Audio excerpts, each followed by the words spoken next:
as we have a look at this first dive, which was actually pretty good from DRX, but unfortunate that Delight wasn't able to get Pulverize onto Bao.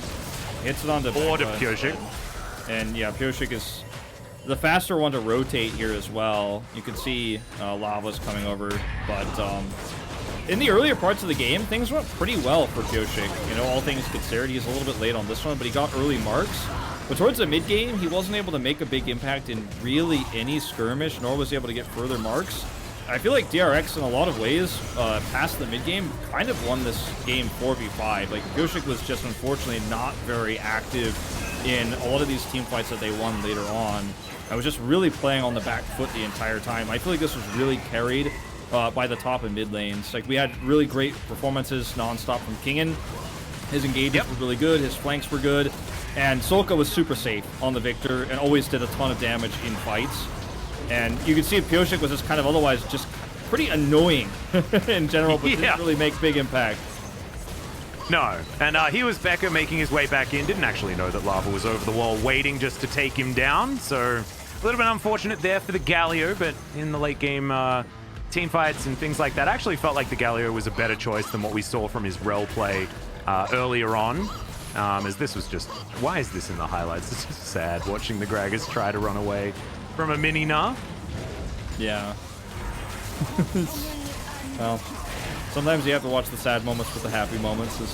Look at Hoya again, just always looking for these angles, but he's just too late in this case, and this is the big 5-man sleep, but the beautiful part of this is the turnaround, right? Look at Solka, he's so low on health, and this is a 3v4 fight.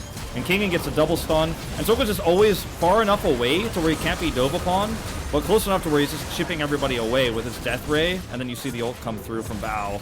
Very well played in that extremely close skirmish. Yeah, and his Hannah just really going a little bit overly aggressive. Bao getting out of the way of the Lambs Respite is definitely good.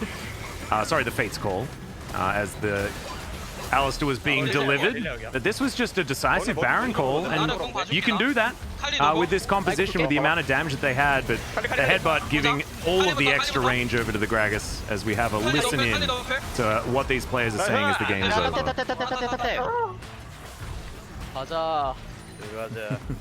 Let's go win.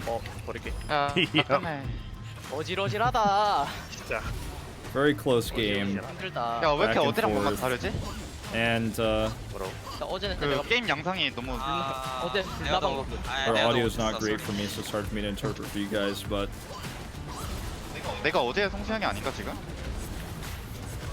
anyway, they're gonna close it out. The Nexus is gonna go down, and we'll see that, as you mentioned earlier, they're not gonna celebrate too much because it was definitely a series that was much closer than I think what they wanted it to be. It was definitely a little bit scary at times when you expect a pretty clean 2-0 out of DRX. I think most people would when you look at their high highs this season.